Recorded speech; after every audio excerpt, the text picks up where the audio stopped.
constitution de la CENI, donc au mois de septembre, la coalition arc-en-ciel avait 3 représentants au niveau de la CENI, à savoir un représentant parmi les partis parlementaires, M. Passoki Duka, un représentant parmi les partis extra-parlementaires, M. Sebabi de la CDPA, et un représentant parmi la société civile, M. Tabé, du COPED. Donc c'est ce que la coalition arc-en-ciel a eu. Ensuite, on s'est entendu au niveau de cette même coalition arc-en-ciel que les démembrements au niveau des CENI, comme vous le savez, le premier démembrement de la CENI, c'est les CENI. Il y a 42 CENI à l'échelle du pays.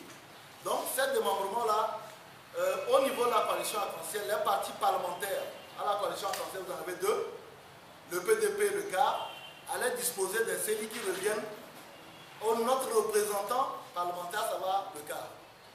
Et au niveau des partis extra-parlementaires, ces partis parlementaires allaient disposer, je dis bien disposer, des CENI qui reviennent à notre parti extra-parlementaire, à savoir M. Sebabi de la CDPA. Nous avons appris après que sur donc, les 42 CENI, on divise 42 par 3, puisqu'il y a 3 partis extra-parlementaires dans la CENI, ça fait donc 14 CENI par parti extra-parlementaire. Donc 14 pour le PDR, 14 pour le PSR et 14 pour la CDPA. Ce qui a été décidé au niveau de la coalition, je réponds en même temps à plusieurs questions, c'est qu'on devait ramener ces 14 CENI au sein de la coalition et en faire une distribution. Nous n'avons jamais dit quel serait le critère de distribution, mais nous avions dit dès que nous saurons les CENI qui nous reviennent, on fera une distribution. Cette distribution-là s'appuiera bien entendu sur 2 critères. Le premier, c'est le critère du consensus. Et le second, c'est éventuellement aussi le critère de la représentativité. Il faut s'appuyer sur des ressources que les partis ont en fonction de leur implantation territoriale et historique. Donc, depuis le 17 octobre, la CENI nous a écrit pour nous dire qu'il fallait envoyer la liste des 14 CENI qui étaient au niveau de la CDPA. Il y a eu 4 rendez-vous manqués. Tantôt, il y a certains qui n'étaient pas là, la plupart du temps, c'est la CDPA qui n'était pas là. Pour savoir d'abord quels sont les CENI que nous avons et ensuite comment nous allons les répartir entre nous.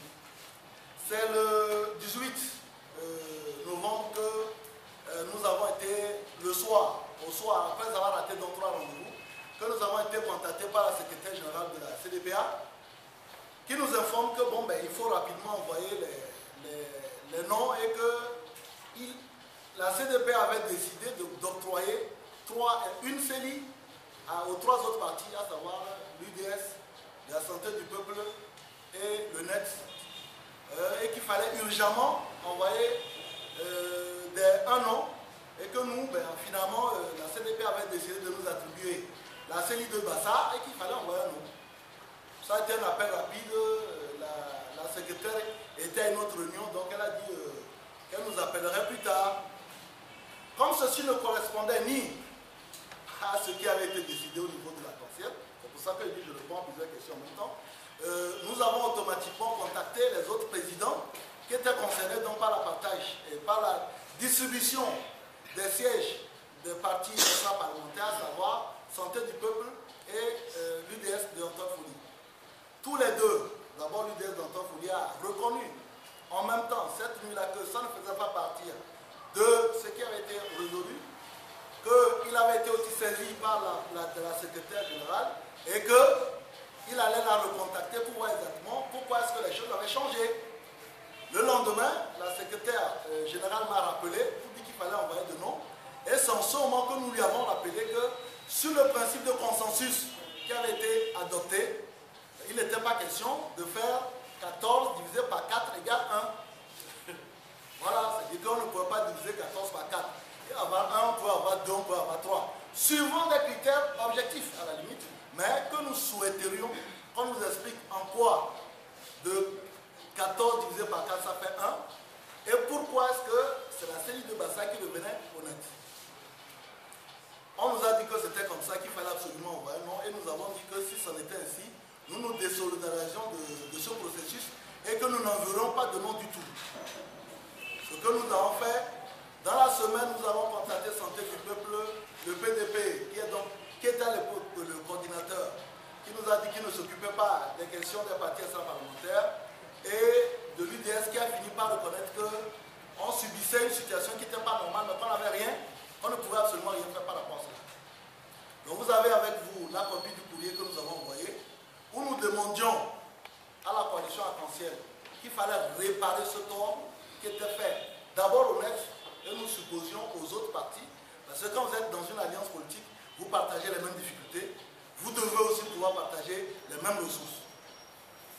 Et nous avions demandé donc de régler ça, et ensuite qu'on puisse s'asseoir pour régler les problèmes d'entente, parce que ça fait tellement de fois qu'on parle de coalition Arc-en-Ciel par ici, coalition Arc-en-Ciel par là.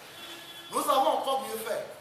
Nous avons sollicité l'arbitrage de notre candidat à CAP 2015, qui est M. Jean-Pierre Fabre, en lui disant attention, on a un problème interne au niveau de la coalition. S'il vous plaît, intervenez pour régler le problème. Parce que, vous le savez aussi, messieurs les journalistes, le même problème se posait entre le PSR et le MRC d'Abbas Kaboua. Parce que là aussi, le PSR qui avait une CELI au nom du CST avait disposé de 14 sièges de CST sans rien donner, je n'aime pas le mot donner, mais sans en avoir discuté avec le MRC. Et on avait donc le même problème. Et nous avons demandé qu'il était intéressant de régler plutôt le problème au sein de CAP 2015, puisque nous sommes tous au niveau de CAP 2015. Le courrier a été envoyé le 24, le 24 c'est un lundi. Le mardi, moi en tant que président, j'étais à l'intérieur du pays. Quand M. Fa m'a appelé pour dire qu'il a joint la secrétaire générale de la CDPA, qui a dit qu'elle était d'accord à amener toute la question au niveau du CAP 2015. Le PSR s'est engagé à verser toute la question au niveau du CAP 2015. Donc la question devait se régler au niveau du CAP 2015. À partir de là, nous, notre inquiétude était levée. Pour nous, mardi à 15h, mardi 19 novembre à 15h, la question des CELI était réglée, tant au niveau de la coalition Arc-en-Ciel qu'au niveau du CAP 2015. Mercredi, moi j'étais du côté de Tabigo quand nous avons commencé à recevoir des appels, d'abord de la diaspora en disant pourquoi le net démissionne encore de la coalition Arc-en-Ciel et tout de suite. Automatiquement, nous avons appelé les responsables de la coalition pour dire mais qui a diffusé ça dans la presse? Ils nous ont dit ça ne va pas. Nous avons appelé les responsables de CAP qui a distribué. On a finalement convenu que bon, les journalistes font leur boulot, ils ont leur information, mais cette information n'avait rien à voir avec la réalité. Raison pour laquelle le net, dès le mercredi, a commencé à faire des démentis. Il y a quelqu'un qui a posé la question. Le mercredi après-midi, il y a eu un premier démenti par Twitter. Le jeudi matin, un démenti par Facebook, sur ma page Facebook. Le mercredi matin, un démenti sur Canal FM. Le samedi, un démenti sur RTDS.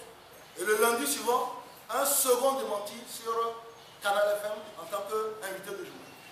Donc sur la question interne, le net a été le premier parti, et le seul d'ailleurs, à avoir démenti en rassurant les uns les autres que le problème était réglé. Lundi, le net et tout CAP 2015 avait une réunion au siège provisoire, au bureau de M. Jean-Pierre Fabre. À cette réunion, certains partis de la coalition Arc-en-Ciel ont demandé l'exclusion du net de la réunion au prétexte que, tant que le problème n'est pas réglé au niveau d'Arc-en-Ciel, le net ne doit pas être présent à une réunion CAP 2015. On peut le savoir, ce n'est pas un problème. Le parti UDS d'Antoine Félix a demandé que le net quitte la réunion. CAP 2015, nous n'en avons jamais parlé. Quitte la réunion parce qu'il y avait un différend interne à Arc-en-Ciel. Logiquement, nous nous attendions à ce que les autres, surtout membres de CST, disent que le CAP 2015 rassemble des partis politiques qui ont signé leur engagement à CAP 2015. Ce n'est pas Arc-en-Ciel qui est dans le CAP 2015, c'est les net, les 8 partis qui ont signé l'engagement. Mais tout le monde a été unanime à ce que nous partions et nous avons quitté donc la réunion de ce lundi, le 1er décembre. On s'est entendu, puisque c'est ce que la coalition a demandé, que les 4 jours suivants devaient être servis pour régler le problème interne, autant entre le BSR et les MRC que entre le NET et la coalition Arc-en-Ciel. Mardi, mercredi, jeudi, nous n'avons eu aucun contact ni de la coalition Arc-en-Ciel, ni du NET de CAP 2015. Mardi après-midi, nous l'avons dit dans notre communiqué, c'est sur le communiqué sur le site internet de l'ANC, nous avons découvert, à travers le communiqué qui appelait à la manifestation du 12, que parmi les partis listés, il n'y avait ni le MAC, ni le NET. En réalité, c'est comme ça qu'on a découvert qu'on avait les bagages qu'on a mis dehors. Donc, ça c'est jeudi. Vendredi matin à 9h, nous avons reçu dans le courrier, donc qui est en copie de notre exclusion de CAP 2015 par courrier, donc vendredi à 9h.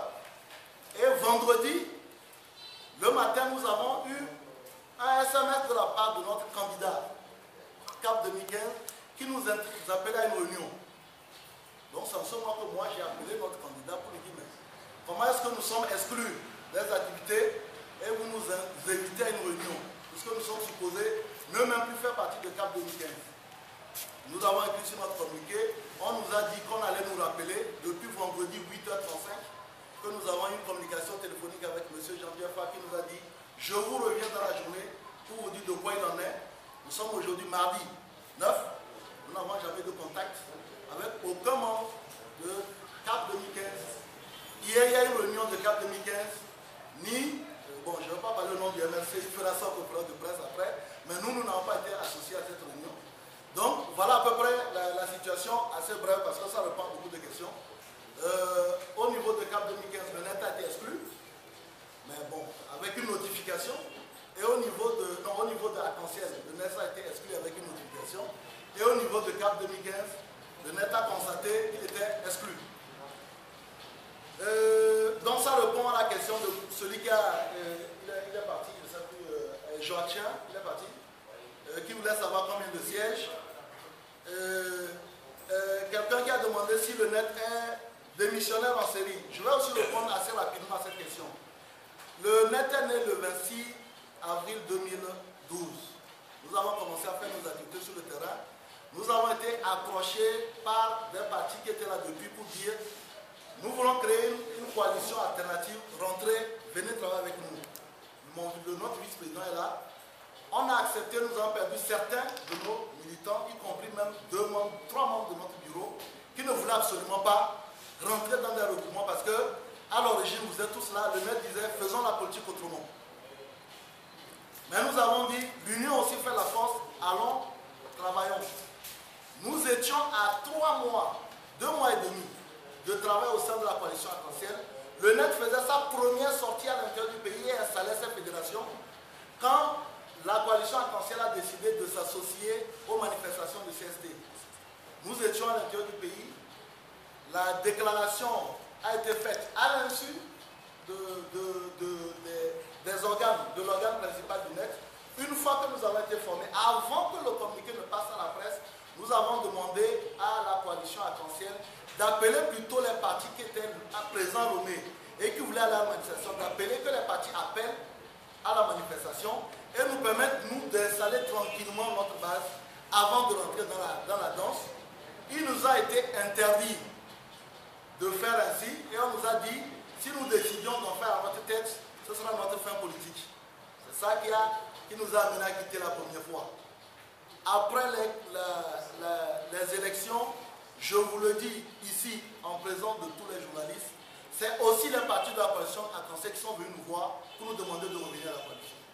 Nous avons encore perdu des membres de notre bureau qui n'en voulaient plus entendre parler. Mais à l'époque, à la sortie des élections, nous disons, si nous voulons battre l'unir, il faut que nous soyons tous ensemble. Alors on dit, mais comment nous pouvons dire qu'il faut être tous ensemble? Et on vient nous dire, mais revenez. Et on dit non. Nous sommes revenus. Et aujourd'hui, nous sommes virés. C'est tout. C'est-à-dire qu'on ne fait pas le yo-yo, mais on a une certaine cohérence. La cohérence, c'est que nous sommes jeunes, on a un parti extrêmement jeune. Nous avons peut-être une façon particulière de faire notre politique, mais je mets au défi quiconque au niveau de CAP 2015 pour ne pas dire comment nous nous sommes engagés. Vous, les journalistes, le net a été a occupé peut-être un tiers de la communication de CAP 2015, que ce soit dans les organes traditionnels, que ce soit sur les médias sociaux. Nous avons réorganisé toute la communication. Tous les activistes, on est des gens, on ne sait même pas dans quel pays ils sont. On a réorganisé, on a créé des groupes CAP 2015, des pages internet CAP 2015. Et tous les soirs, de 20h à 21h, je suis tenu de faire un compte rendu à toutes ces personnes-là qui sont situées un peu partout de ce qui se fait, de prendre les photos pour envoyer, pour que les gens puissent commenter ce qu'on fait. Dans l'engagement pour CAP 2015, on a donné. Mais voilà, là, on a les bagages dehors, on a les bagages dehors. Mais ce que je voudrais dire, concernant Jérémy qui demande pourquoi est-ce qu'on fait le congrès. Non, si vous allez regarder sur nos publications, déjà le 3 novembre, nous disions que le net fera son congrès au mois de décembre. Et les gens même nous disaient, mais pourquoi on a engagé le parti sans avoir consulté notre base? Nous avions dit que nous ferons le congrès et nous présenterons donc les décisions du bureau au congrès. À chaque congrès, soit d'entériner ce que nous avons fait, soit alors de nous rejeter. Mais le congrès a été prévu depuis le 3 novembre, donc il ne s'agit pas de quelque chose qui est nouveau. Vous pouvez aller regarder dans l'arborescence de nos communications, ce congrès a été annoncé. Pour l'église qui demande, on avait dit oui. Bon, je vais finir, question politique et je vais parler de sécurité maritime. Bon, pour l'église, donc c'est comme ça que ça s'est passé. Quand nous sommes revenus, on a dit partout que le problème était réglé. Manifestement, le problème n'était pas réglé.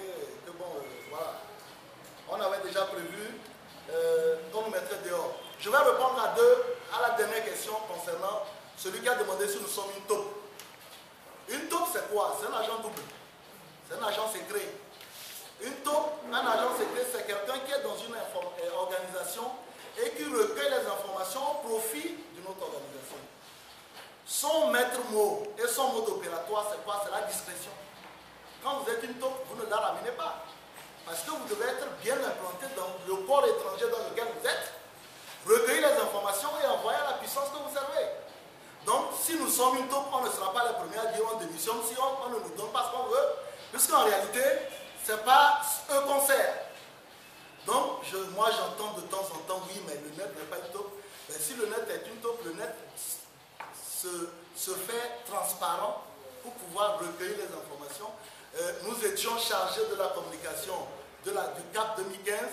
Il était loisible qu'on se taise et qu'on continue à profiter, bénéficier de la confiance de nos partenaires pour pouvoir donc rapporter les informations à ceux qui nous ont mis en taupe.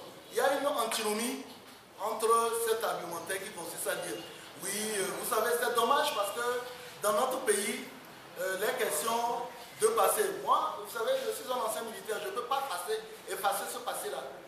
Je l'assume, je suis fier de ce que j'ai fait par le passé.